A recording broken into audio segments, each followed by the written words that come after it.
up? It's Chris Bard, first year. Yeah, you already know me. Alright, so we got a little bit of a treat here. Okay, so I'm in the Pennsylvania Railroad Museum here at Strasburg, Pennsylvania. This is an original GP30, an original Conrail GP30, and I'm actually about to go inside of it. So this is going to be kind of a treat for me. You can, I think you're allowed up in this. This is a high hood GP9. So yeah, you're allowed to come up.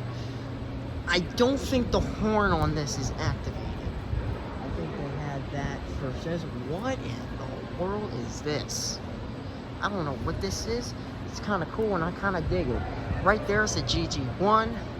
So this is pretty cool, folks. I'm not gonna lie.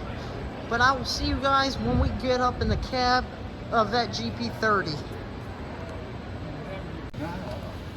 Alrighty, getting on the GP38. I'm GP30, I mean. Oh, wow, isn't this a treat? Holy man.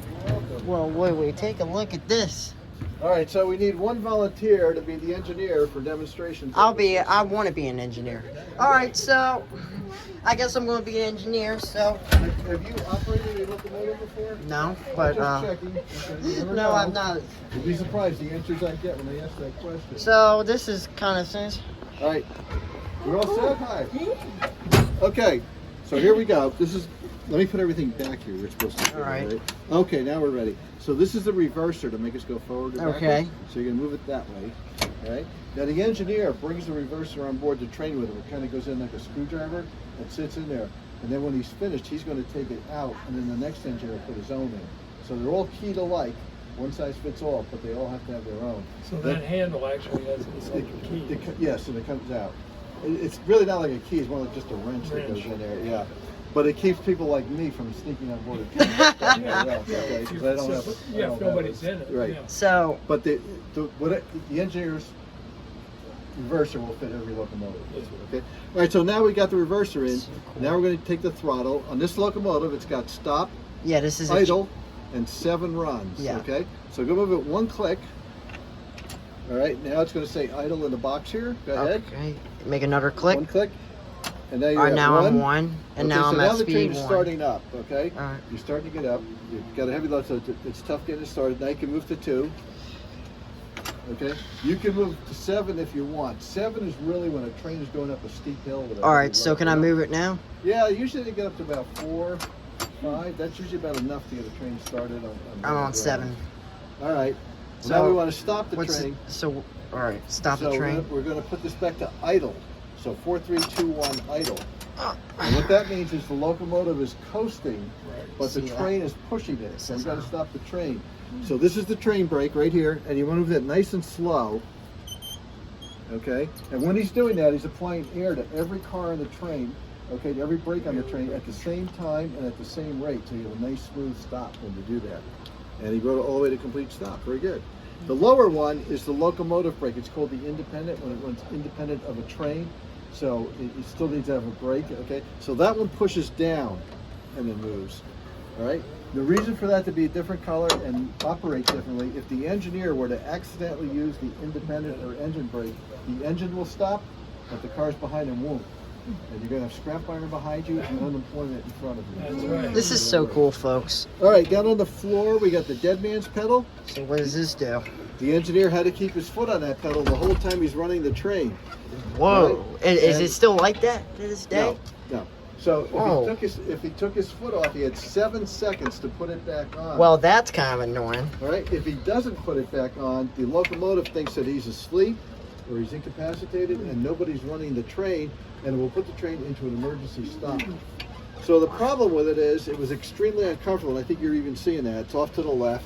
That is you want to keep your foot in annoying. front of you when you're running the train. This is off to the left. So this is the Well, we're still working on the dead man's pedal. Though. all right. Okay. So what the engineers all did was put their toolbox down on it. Okay. And as long as they didn't fall asleep, everybody went home happy at the end of the day. So to answer your question, what do they do now?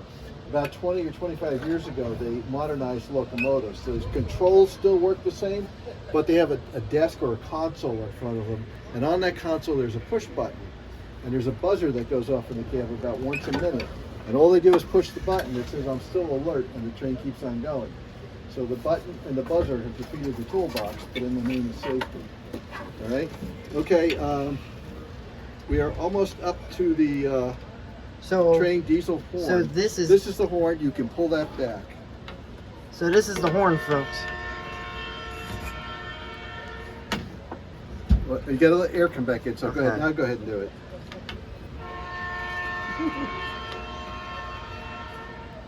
Want to do it one more time?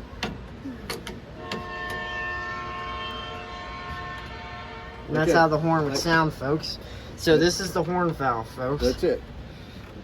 Now below it, there's a knob here, and that is for the This is the bell. So can I Okay. press that? Yeah, nothing's going to happen on this one. Our bell's out here by the wheels. If you've been here for a couple hours, you heard the bell ringing before because people were ringing it. I don't recommend it because, first of all, everybody in the museum can hear it. But second of all, the person who rings it, because they're right there, can't hear it for about 3 minutes. So it's really brutal. Then down below that, we have a toggle switch and another switch down here, and that's for sand. All right. So what makes railroads really efficient is that they've got steel rail and steel wheel. Okay. There's no friction whatsoever. Whereas a tire on a road, you have a lot of friction. So a train can pull a tremendous amount of tonnage with a relatively small amount of horsepower. Okay. Except when the rails are wet, they can't get started because the rails slip. So what they do when the engineer feels his wheel slipping, he actually will hit the toggle switch here or the other switch, and it will drop sand right down in front of the locomotive wheels. Now you can see it on the locomotive across right past between the stool and the front wheel. You can see that pipe. That's where it comes down, right in front of the wheel, and that's on every locomotive. And what people don't know, even trolleys have it, because trolleys have steel rail, and they can slip on slippery as well. So that concludes how to operate a railroad locomotive. Where are your speed? This is your speed here. So This is a speedometer. So Okay. this was a freight locomotive. It was geared to go 60. Okay. All right. And again, the locomotive engineer, how he controls the speed, when you step on your gas pedal, you're going at your speed wherever you push it at. But the speed of a locomotive is determined by the amount of tonnage you're hauling, the amount of horsepower you've got on your locomotive. You have 2 or 3 locomotives, and also the grade of the track. So all the engineer controls is how hard the locomotive is working to control his speed. Okay, when they put 3 of them, say they put 2 of them together, Yeah. is it all controlled by one? Yes, there's wires that connect Connect like them. computer wires, Yeah. and they can control 3 or 4. They can actually have one in the mid and one in the back now that are actually controlled by radio when they do it. Okay. okay, I got a question. So I hate to bring up this topic. Now, where does the engineer have his bathroom at? Right here. Can I get up for a sec? Sure. So, folks, this is where they would use the restroom. It's just a toilet. And how would they empty this out of It curiosity? has a holding tank, and there's a place actually on the side of the locomotive where they can open it up and it pumps out. Okay, cool. That's very useful to know. Yes. So yeah, basically the front nose right here. That's where the bathroom is. That whole area is for storage, so they would And keep storage. tools in there, couplers, they would keep air hoses, tools, and that was where they put the only place they had to put a toilet, so that's where they put it. Yeah. So can we go like out to the Absolutely. engine compartment, and then I want to like so to get. right behind us is the alternator for a generator. And behind that is the diesel. Oh, this is The other thing I want to be careful when you walk in. that's a heavy door. Wow. Okay. Holy man. Oh no. Oh no. Oh boy, that's a lot of what. So basically how they would start this thing up was, I guess they would come all the way back here. There's the number plating right there. This is pretty cool. So this is what's inside of a GP30. So basically they would have some sort of prime new. All right, so I guess right here is your primer. So they would have knobs on this to start your engine, but I don't see it on here. So then here's your big diesel engine, or prime mover, as what they call it on a train. Excuse me, guys. Yeah, go ahead. Sorry. And this is the rest of the train right here. Okay. I'm sorry. Wow.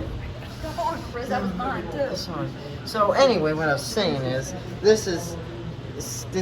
Yeah, that is very true. It's 600 volts that this thing would produce. And this is the rest of the prime mover. That's what they would call it, the engine on a locomotive or train. So let's get a good view of all this. So that's pretty cool. So that's basically what's the inside of a freight locomotive. Now we'll just go to the back real quick.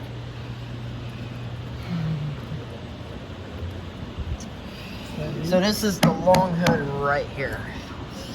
And basically, many local trains go long hood forward. And there's the high hood right there. High GP30. So here's the headlights, here's the back of here's the long hood, and here's the lights. And then you just have your handlebars and you just hold on as a freight conductor. Now you would be on here, back here. So what these are, right here, what I'm touching, these are plates to go over to the other locomotives to get them started, or if you need to do maintenance on it. So yeah, folks, that is what is inside of a freight locomotive, especially a GP30. So yeah, that's pretty great. Let's go. All right, we will see you guys next time.